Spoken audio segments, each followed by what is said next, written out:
continues to be constitutional reform. Well, the issue of constitutional reform continues to be contentious. On Friday, we got word from the opposition leader, Mark Golding, through a letter he sent to the Prime Minister, essentially urging the Prime Minister to sit with him to make another go at this unfinished, prolonged business of constitutional reform.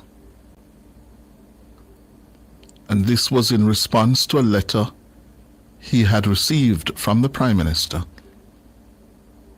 urging them to get going on this matter.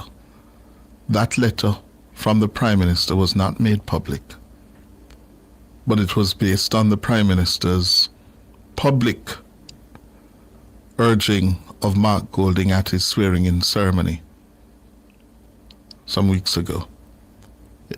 In that moment, Prime Minister Holness urged Mark Golding to let the two of them join together to work this out, to make another go at it.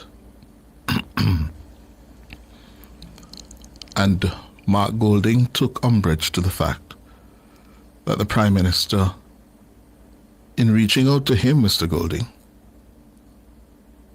said that he should begin talks with the Minister of Justice and Constitutional Affairs, Delroy Chuck. Essentially, Mr. Golding said no. He thought the better route to go was for them two to sit down and hammer out their positions before going to the minister.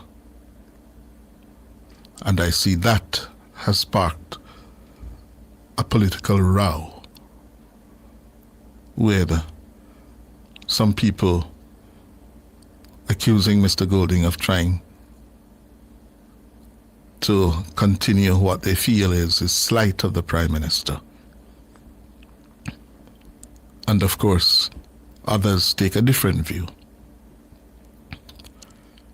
You know, this matter of constitutional reform, if it were not for the very tribal nature of the politics, we could have made a lot more progress on it. Because frankly, it just needs some maturity. Some maturity. Based on what has to be done and what is needed to be done in terms of parliamentary support, no one political party can get this thing done or moved forward. It's a point that a number of the elders, including former Prime Ministers Golding and Pattison, have said. And it's a reality. The structure is such that whether you have a 2/3 majority in the lower house, as the JLP had up until September 3, you're still going to need the support of the opposition because you don't have that 2/3 majority in the Senate. And what this requires is for, and I'm going to be bold to say, 4 of our leaders, 4 men: Prime Minister Andrew Holness, Opposition Leader Mark Golding, former Prime Ministers PJ Pattison and Bruce Golding.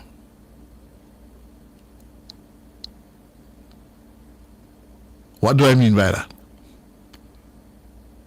Clearly, the relationship between Golding and Holness is so characterized by a lack of trust, a lack of confidence, bitterness,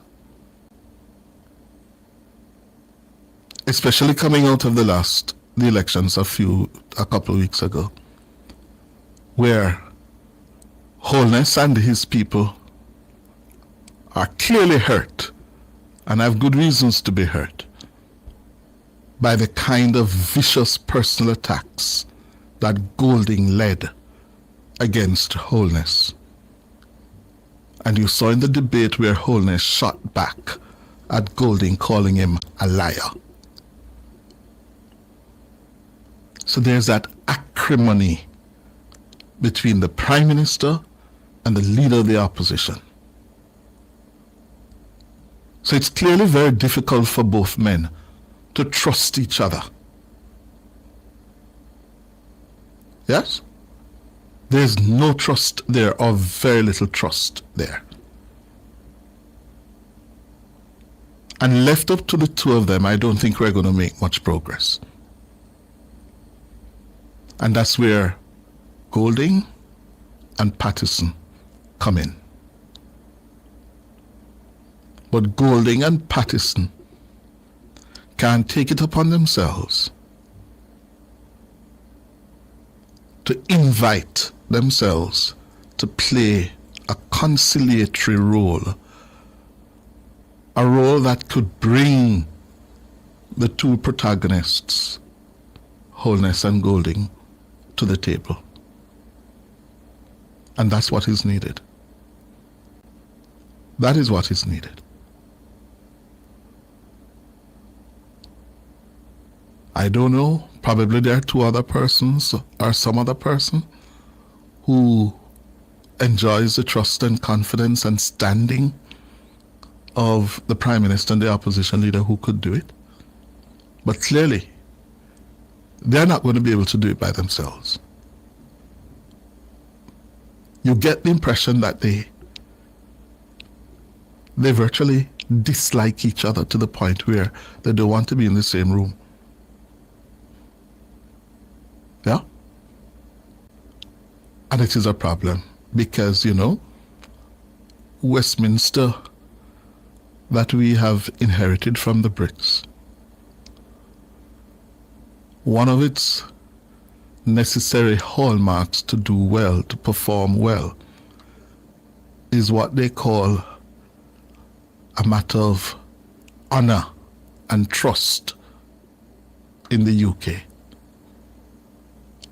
where all matters of state are conducted as a matter of honor by honorable men and women. We have long lost that to a great extent. And that is why this morning I'm asking that certainly the Prime Minister, the opposition leader,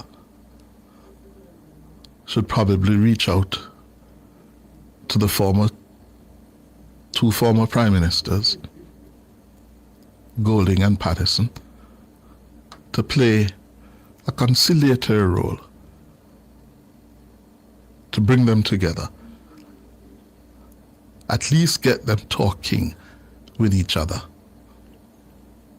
and then move it to what are the issues that separate them, what are their objectives, key objectives. You know, when I was growing up in the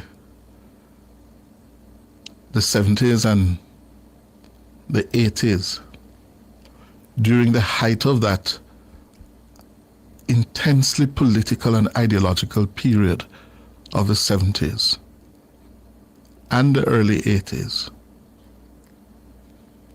I gather that then it was Michael Manley versus Edward Seaga. And you know how that went. The rivalry couldn't be more intense. But that period of Manley and Seaga had a man like Hugh Shearer.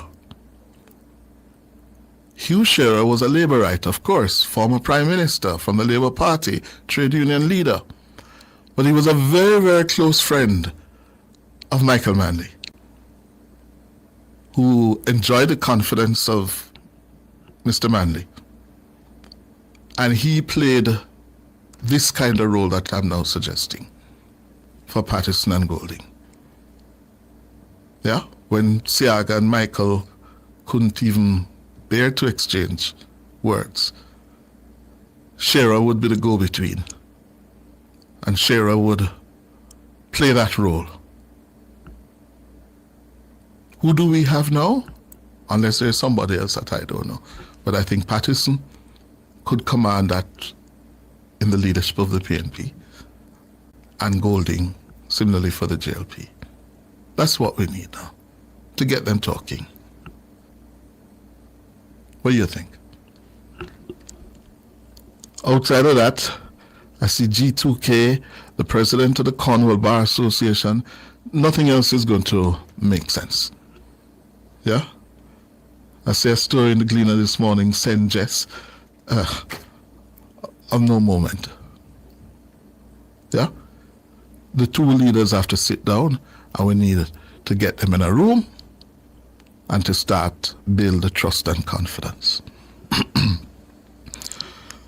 25 minutes after 10. I see where the Minister of Labour and Social Security, Pernell Charles, is warning Jamaicans that job recruitment scams are on the increase, and we should be very careful, yeah, about these scams that are now proliferating, offering all kinds of jobs and whatever. Be careful about them, he says. Yes, there has certainly been an increase in the number of job recruitment scams that we've seen this year compared to last year. This is reflected in the rise of illegal agencies that have emerged, mainly recruiting online, where they can hide behind various videos and photos that they put up. And they can offer non-existent job opportunities that seem very attractive, though they are simply empty lies.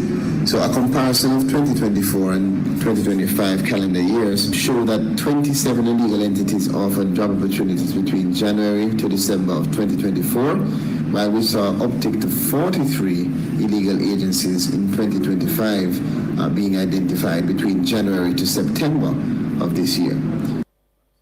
Minister Charles says the government will never ask job seekers to send money up front in order to secure employment. What we have realized as red flags is that scammers normally request monies up front to be sent to a personal bank account, and this is a no-no. That's a glaring red flag. We don't request any money, and most employment agencies that are legitimate will not request any money up front. Secondly, these scammers operate without having any physical space from which they operate. So they may say to you, meet us here, or meet us at some place that is well known, because they don't have a physical office space. Thirdly, they offer farm work jobs, which that again should be an immediate indication it is a scam, because only the Ministry of Labour and Social Security is authorized to recruit. Minister Charles says most scams involve telling people that the so-called agency can secure employment for them on the government's farm work program or in hotels abroad. Only the Ministry of Labour and Social Security can place you on any farm work that is agricultural.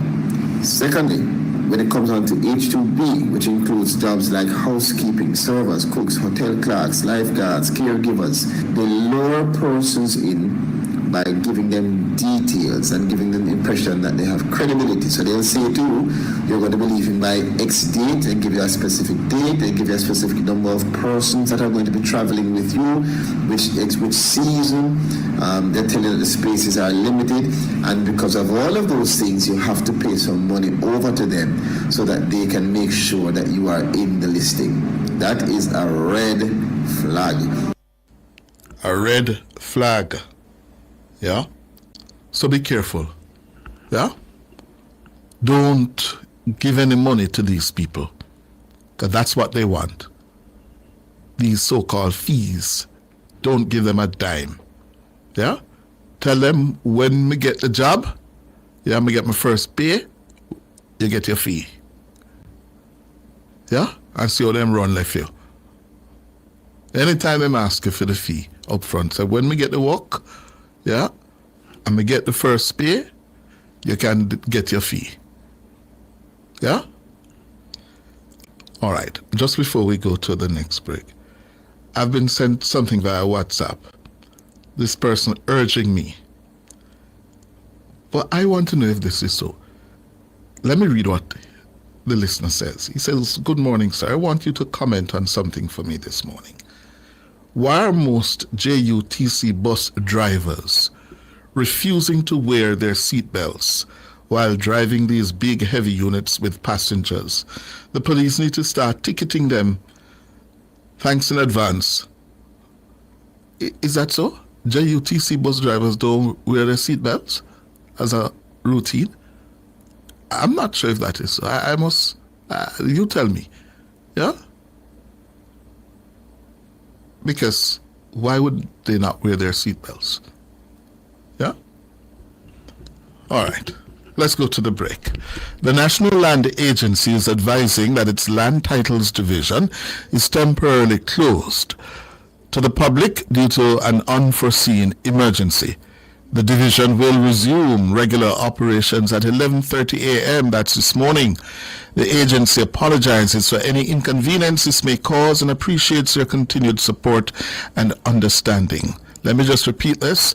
The National Land Agency, the NLA, is advising that its Land Titles Division is temporarily closed to the public due to an unforeseen emergency. The division will resume regular operations at 11:30. The agency is apologizing for any inconvenience this may cause and appreciates your continued support and understanding. My hands were steady.